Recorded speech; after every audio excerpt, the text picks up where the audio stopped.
Hi everybody, welcome to 2 Off the First. It is May the 1st, 2023. I'm Ryan Ballingy. I am 40. It's great to be here with you today. Hope you had a great weekend. Thanks to those of you who emailed or commented or texted or whatever, sent birthday wishes. It was really appreciated. I usually don't make a big deal of my birthday, but hey, we had a party for once. It was lovely. Now let's get back to the business of golf. We had a great weekend of golf. Hopefully you got to catch some of it. I mean, obviously a full slate from the PGA Tour to the DP World Tour to the LPGA Tour, Corn Ferry Tour, Champions Tour, Live. I'm sure there was something I missed otherwise, but golf everywhere.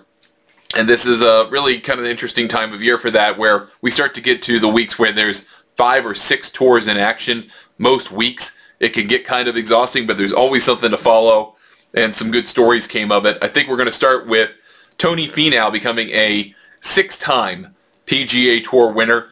He won the Mexico Open at Vedanta by 3 shots over Jon Rahm. Interestingly enough, if you look at the 2 years of this event at Vedanta, you've got leaderboards that are the same with the same 3 players. You have Brandon Wu in there, you have Jon Rahm, and you have Tony Finau part of the story in each of those years. And Akshay Bhatia was part of it this year, locking himself up a tour card, which is pretty cool. I think a lot of people are excited about that for him.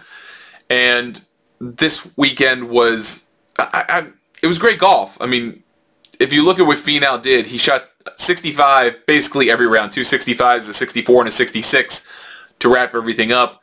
It really was never, at least in my view, in doubt on Sunday. I mean, by the time you get to the back 9, the tournament was practically over. Although I did find it interesting that Finau said after he had won that he didn't think he had it won until he hit the green on 18. And I don't know if I've ever heard a response to the question like that with that kind of answer, where he didn't really think he had it in hand, even though he had a 3-shot lead. It was clearly over to everybody there. It didn't even look like Finau's family was on pins and needles about him winning. And it was done. I mean, it was over. As soon as he hit the tee shot on 18, it was over. I mean, it was probably over 3 holes before that. But I think it's interesting for a guy that has won, 5 times in less than 2 years, that he still does not have the mindset that he has won the golf tournament until it's basically over, until there's 2 putts left. And I don't know where that comes from. I don't know why that is. I don't know if that's a mindset change for some golfers as they become more prolific winners. If you ask, like Jon Rahm, for example, because he was there to defend his title and did a very admirable job, shot 61 on Saturday, set the course record. But if you ask Jon Rahm, when does he know he has a tournament won? When he's got a sizable lead, not like a 1-stroke advantage, maybe even 2 is not big enough, because we'll talk about that with the Corn Ferry Tour, but that's not necessarily enough to guarantee you're going to win a tournament. But if you're winning in a relative runaway, 3 or more, right? If you are looking at that as a player who wins a lot, do you think, okay, this thing's over by the time I've gotten to that lead? Are you that cocky? Are you that confident, that assured that you've got this? Or do you still have the mindset of a Finau where it's like, this is not done, you're not done, this whole thing, the trophy is not yours until you have demonstrated you really can't mess this up? And I think that would be an interesting survey. I don't think you'd ever really get an honest answer from everybody, because that's a little bit of mind games, I suppose. But really, Finau was wonderful, played steady golf.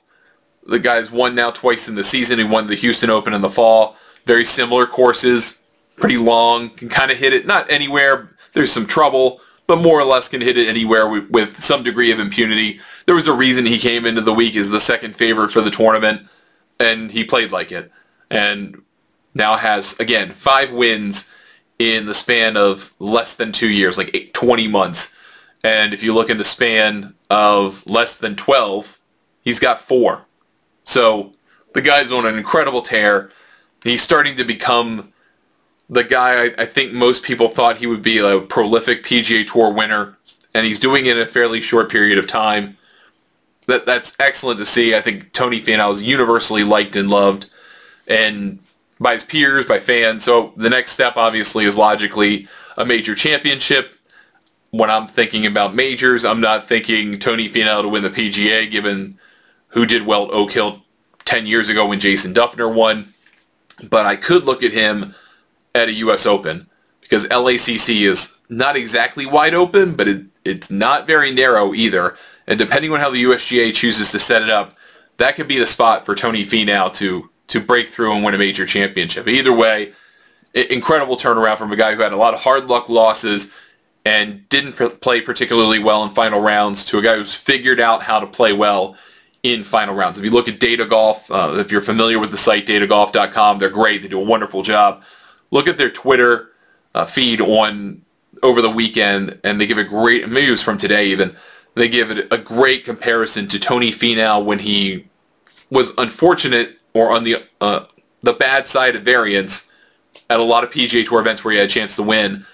And now he's been on the right side for last year plus and has found a way to win tournaments, not only by playing better in final rounds, but not being caught by players who might be unlikely to catch him at the start of the final day. So things working out better because he's a better player, but also just some things are going his way too. And that's how you become a 5-time winner in less than 2 years. That's how you become a 6-time PGA Tour winner. That's how you transform your career. It's happened for Max Homa and Tony Finau in about the same amount of time, to about the same number of wins. And interestingly enough, they battled each other in a playoff at Riviera. Maybe Tony Finau gets there someday too, but congratulations to him on that win. Over on the LPGA, Wilshire Country Club is one of my favorite venues in televised golf. It is absolutely fun to watch. It's a classic course, classic Southern California course wrapped around a barranca with all of the holes kind of making you think about that feature.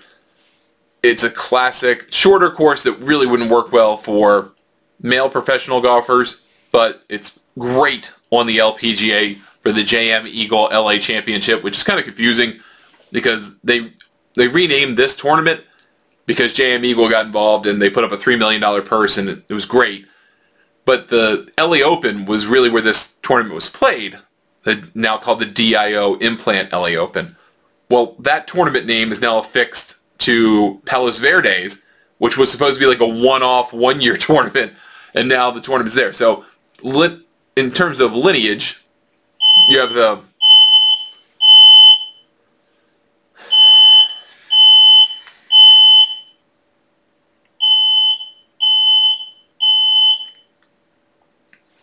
So in terms of lineage, you have the tournament that is the LA Open plus this one, and it came down to a great finish on Sunday. Once again, Nelly Korda gets kind of close, but not close enough. Seems like short-range putting has been an issue for her this year, and there's been some study about that, about what has caused her to come up short a couple of different times. Almost kind of like a Spieth-like effect, like inside of 10 feet. If she were just a little bit better, she'd probably have 2 or 3 wins on the season already. Nevertheless, some drama on the 18th hole, which is a par 3 at Wilshire. You had the eventual winner, Hannah Green, make a 20-25-foot putt on the final hole to make birdie. She sits around for the better part of an hour. Xiu Lin and Aditi Ashok, who Aditi's already had a great year winning on the Ladies European Tour. They make birdies both on the final hole. Forces a 3-way playoff, which that's awesome. And then you get to the playoff. Hannah Green wins. And when you watch Hannah Green play, she looks so cool and calm and collected. Like nothing's bothering her. I mean, you know that people have emotions, but she's trying not to project that. Kind of like a 2000s Tiger copycat pro, like the pro who would barely acknowledge, like almost like a Chad Campbell. Like, okay, bud, we know what's going on here. We know you're not the best ever. We know there's a lot of great golf in you, but you're not Tiger. Don't act like that. But Hannah Green's almost kind of opposite Australian in the way that she looks on the golf course. Maybe more like Adam Scott, who doesn't show a whole lot of emotion. And after she had won, she really got emotional, started crying a little bit. I mean, she's had success. She's won over in Australia in these intervening 4 years since winning the major championship when she won the Women's PGA Championship. And then she won the Portland Classic later that year. And then COVID hit, and she talked about it afterward, but she was talking with Karen Stupples from Golf Channel and just kind of let it all out that the last few years have been really hard for her. And if you look at the data, you look at the results on the LPGA of players who haven't won basically in the time span from when she last won to yesterday, she has more top tens than anybody of the players that haven't won. She gets there really often, but as she said, winning a golf tournament is extremely difficult. And she had to really fight through it, and she was very proud of herself for fighting through it and figuring out a way to win, and just kind of letting all those emotions out of 4 years of frustration, knowing that she's good enough, knowing she's capable of winning really any tournament on the LPGA. She's just a great, great player, and not being able to do it. And she was one of the few people that I've ever seen acknowledge the impact COVID had on her game, because she had a breakthrough year in 2019. And then she said, well, I defended my title in front of no people in 2020. And that seemed to really bother her. She mentioned the, quote, COVID lifestyle, which obviously was a lot of singular travel, a lot of check-ins, a lot of probably difficult alone time for someone who I don't think thrives on that kind of thing. And that may have stunted her career a little bit, and it took her a little while to get back.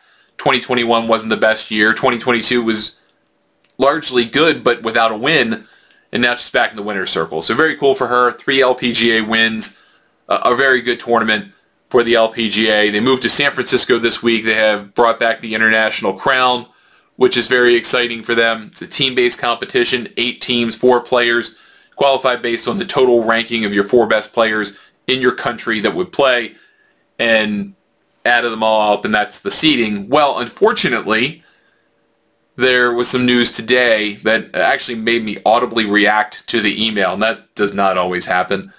But Georgia Hall and Charlie Hall, who are playing for the English team, Team England, they both withdrew from the tournament today. So they were replaced in the field by 2 more English players, Alice Hewson and Liz Young, who will round out the field. Alice Hewson's a good player on the LET. Never really has done much here in the United States, but she's 178th in the world. Liz Young's 222nd in the world. Well, Georgia Hall is 10th in the ranking. She's had a great year so far. And Charlie Hall is 18th. And both of them pulled out of the tournament. Starts Thursday, TPC Harding Park. I would have given them a good chance to win going into it. Now, obviously, not so much. Georgia Hall said she's been battling a left foot injury, which, hey, that might explain why it didn't work out quite as well at the Chevron Championship. And Charlie Hall said she's just been dealing with stomach issues and been ill for the last couple of weeks and is going home to see a doctor, which that's unfortunate. I mean, this is been positioned as a big event on the LPGA, has been treated as such the few times that it's been played. First started here in Maryland at the Caves Valley Club, which is a great place, and then they had it over in Korea, and that was a really enjoyable tournament. So to have it back after COVID, and this isn't supposed to be an every year thing either, so unfortunate situation, but the event goes on. The headliners are obviously the United States and the Republic of Korea. Those are going to be the 2 best teams. I think Sweden can be a sneaky fun team to win. Australia could be a fun team to have as well. So England may have a lot of ground to make up, having Hall out of it against Hewson and Young being part of it, but it'll still be a good event. That starts again Thursday. It's team match play, and you have a group play, so you have 8 teams. You have pool play Thursday, Friday, Saturday, so you have 1 match each day. Each team plays each other once. Then the 2 best teams, based on the match results from both the pools, they go out into semifinal format. They play against each other across pools, and then you have a final match on Sunday as well to determine the champion. So good event, really fun to watch. Something to watch on the West Coast time zone, which is great too. Opposite Wells Fargo, which is in Charlotte this week, as a designated event. That's going to be a great tournament this week. You're going to have Rory McIlroy as the headliner. Unfortunately, Jon Rahm and Scottie Scheffler have chosen to use this designated event as their skip event. So they'll be throughout the rest of the summer and all of the remaining ones, but they chose this one to walk past. I think Rahm knew that was probably the likely scenario for him. Obviously, the Masters champion needs to slow down a little bit. He kept up his commitment to go play at Harbour Town. Rory McIlroy did not. He also defended his title in Mexico, which, if he had won, there's no other reason for him to play that tournament. So that's why he's taking this week off. Totally understand that. Scottie Scheffler, I'm not going to fault him. I mean, he's been wonderful. He's been brilliant this year. No reason to get on his case about it. But this is the one he's going to choose to skip. So you have McIlroy as the clear favorite, clear headliner. You've got Patrick Cantlay next best. You've got Xander Schauffele. You've got Max Homa, who's won this tournament twice, once at Quail Hollow, once around here last year. You've got a really good field otherwise. Fitzpatrick, Spieth, Finau's playing. You got more. It's going to be, 38 of the world top 50 in the field this week, which is a pretty awesome event most times of the year. Maybe a little disappointing to not hit that 40 threshold for a designated tournament, which has kind of been that number you've been at least 40 to 42. But there's also been some change in the world ranking because a couple of LIV guys played their way back into the top 50 or so of the world. Brooks Koepka, Patrick Reed, so knocked a couple of others out, which makes it a little give and take there on that top 50 ranking. If you are curious on LIV, Taylor Gooch is the first guy to become a back-to-back winner on LIV. He won the event at Sentosa Golf Club in Singapore, won the playoff over Sergio Garcia, and then some other guys were in contention. Scott Vincent, Brooks Koepka, Cam Smith, Phil Mickelson was in there at some point, but for Taylor Gooch, a couple of very lucrative weeks for him, above and beyond whatever price he got paid to join LIV. Now he's made $8 million individually in the last two tournaments. That's life-changing money, on top of life-changing money for him. He is going to be in the PGA Championship, even after he complained earlier in the week on a podcast about being what he thought was retroactively screwed out of an invitation to the U.S. Open. Turns out that wasn't true. That was never true. But now he's in the PGA Championship for sure. And the PGA Championship going out of its way to kind of find individual players to make invitations to that they think are going to contribute to LIV or contribute to the PGA Championship from LIV. He's one of them. Anirban Lahiri's another one of them who's playing pretty well this year on LIV, I think, based on the results that I've seen. So they're going to try and kind of pick and choose their players who they bring in to fill out the field for Oak Hill in a few weeks' time. So maybe Taylor Gooch will have an opportunity to play himself into a high finish, top 4 finish, get you into all the majors next year. So if he could do that at Oak Hill, he would find himself in good position for the remainder of the year. Ben, really emotional win on the PGA Tour Champions. Steve Alker won. He won the Insperity Invitational, successfully defended that title at the Woodlands, the apparent mecca of professional golf lately, but successfully defended his title there. Congratulations to him. He lost his caddy earlier in the year to terminal cancer, which really sad story, but dedicated the win to him. And that was a great finish. On the Korn Ferry Tour, kind of a confusing finish. Ben Silverman looked like he was going to have this thing in hand at the Hometown Lenders Championship in Huntsville, Alabama, and then hits his tee shot on the 18th hole, goes into a hazard, has to drop, makes double bogey to fall into a playoff with Ben Coles, but even worse, no one really knew, so when Silverman made the putt, apparently his family walked out as though he had won, and then he had to tell him that he didn't win and was going to a playoff, and then second playoff hole, Ben Coles hits his approach shot to 2 feet, tapped in range. Silverman can't make his birdie from 15, 17 feet. And Ben Coles is a 2-time winner this year on the Korn Ferry Tour. Very interestingly, when he turned professional, he won twice right away on the Korn Ferry Tour, got to the PGA Tour, has really bounced up and down ever since. Definitely going back to the PGA Tour now. Silverman, same thing. Already won this year. Looking for a second win that would have been a capper, but that's not the case. But he's still in good shape for the remainder of the year. So big event there. And then in the Korea Championship, Pablo Larrazabal is now an 8-time DP World Tour winner. He won by a pretty comfortable margin. I think it was 2 in the end, but tough scoring week at Jack Nicklaus Golf Club in Incheon, South Korea. But Larrazabal's a winner, and he's won all over the place. The DP World Tour sent out a really interesting kind of schematic listing, whatever, of where he has won. He's pretty much won everywhere. And I didn't even know he had that many wins. I mean, I knew he had probably a handful. Didn't know it was 8. So it's been an interesting year on the DP World Tour so far because there have been a lot of players after I feel like last year a lot of young guys started to step in the spotlight, or newer faces. You've had some older guys kind of come back. Not necessarily that they're old, but experienced guys. Loratheball winning, Olesen winning, Joost Luiten getting some great finishes, kind of coming back to the form of the guy that would be on a Ryder Cup team. And I know in prior Ryder Cup years, you're like, oh, here come the Europeans. They always play well in Ryder Cup years. Well, a lot of those guys went to live, and frankly, they're not playing as well, although Sergio's playing well lately. And that doesn't seem to kind of have the same weight to it because of live, I suppose.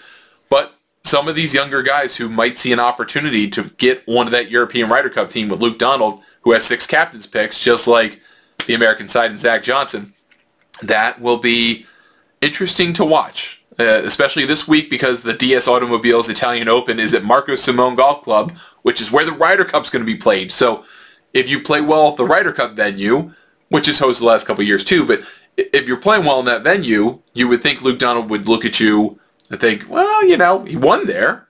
Maybe there's some value to that. So the Højgaards are in it. Bob McIntyre is the defending champion. None of the European Tour stalwarts are in it because they're all playing the designated event for $20 million. A couple of guys to look after other than Olesen and Luiten might be Yannick Paul, who's played great. The German player has really shown himself to be a tremendous ball striker. The guy was playing on the Outlaw Tour a few years ago and is now one of the better players on the DP World Tour. Would not be shocked if he winds up being one of those 10 players who gets promoted to the PGA Tour from the DP World Tour. And then Alexander Bjork, who's a great ball striker, kind of falls off a little bit sometimes in later stages of tournaments, but might be developing into a better player, more complete player than he has been. So that was the week in golf. That's the week ahead in golf. And that didn't even get into college golf, which we've got to talk about. We don't do a whole lot of that on this show, but certainly something to talk about. There'll be plenty to talk about tomorrow, I'm sure. I assume Rory McIlroy is going to talk in front of the media, try to explain why he didn't play Harbour Town or what's been going through his mind recently. And what all of that means, we shall see. I'm sure we'll get some more talk around LIV and the world ranking and all that stuff, because it really only matters to them to get into the major championships. They don't care about the world ranking otherwise. And I'm sure there's lots to come this week. So, if you listen to this show as a podcast, and you can do so, I'd love you to leave a nice review for us, leave a comment, helps us reach more people. Email me, ryan@thegolfnewsnet.com. Questions, comments, thoughts. If you watch this show on YouTube, thanks for doing that. If you would consider smashing that subscribe button and the like button, leave us a comment. That helps any which way you can do that. If you watch or listen to us any other way, thanks for doing that, making us part of your day in some fashion. We'll be back tomorrow with another show. Full week of golf here in the world of golf. We'll be here to talk through it all with you. I'm Ryan Ballingy. Thanks for watching or listening. We'll see you next time on Two of the First.